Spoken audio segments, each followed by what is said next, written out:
Laurel Hill Cemetery, which was established in 1836, was the second rural cemetery in the United States. John J. Smith here, the founder, the leading founder, I should say, of Laurel Hill, who in 1836 is the librarian of the Library Company of Philadelphia, after being unable to locate his daughter's grave in a Quaker burial ground in what's now Center City, he decides that he is going to become the leader of the cause, the local version of the cause, to found a rural cemetery in Philadelphia. The idea behind rural cemeteries was to give the urban dead a place of seclusion and retreat, a place of permanent escape from the travails of city life.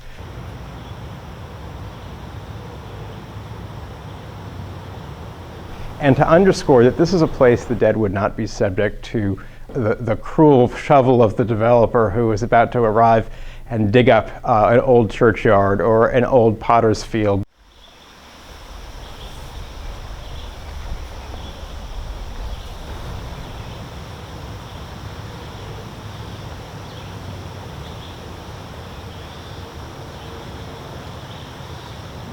So when Arctic explorer Elisha Kent Kane died in the 1850s, his death and funeral were subjects of huge public fascination.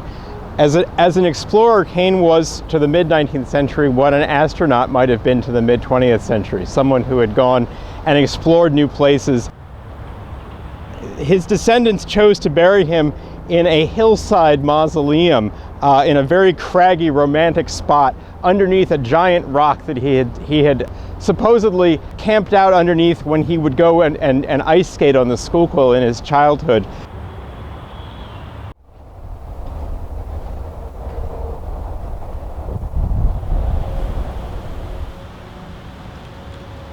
So in the 1830s and 40s, when Laurel Hill was a new institution, there was an enormous amount of popular interest in architectural forms that harkened back to the Roman Republic. And in this case, to the tomb of a Roman general, Scipio. This tomb design that the cemetery's leading founder, John J. Smith, ends up publishing in several different books in the 1840s. He hopes that other people who are buying lots at Laurel Hill will build monuments in this spirit.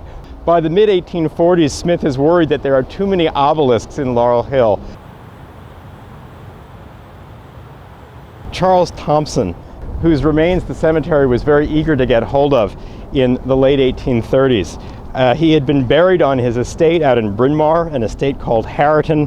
The cemetery ends up getting some of his descendants to agree to have his remains brought to Laurel Hill. One of the things the cemetery makes sure of, though, is that the remains aren't going anywhere once they arrive here. So they sponsor an enormous 5-ton obelisk which sits on top of Charles Thompson's remains and makes sure that if nothing else, they're not going back to Bryn Mawr.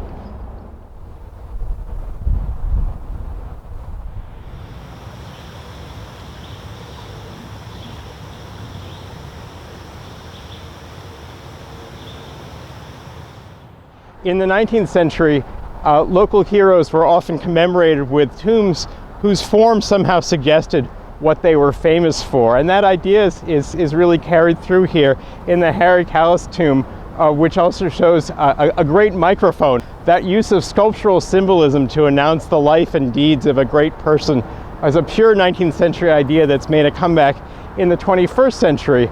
With that kind of design, of course, there's also the assumption that people will come and visit and admire this and know the symbolism.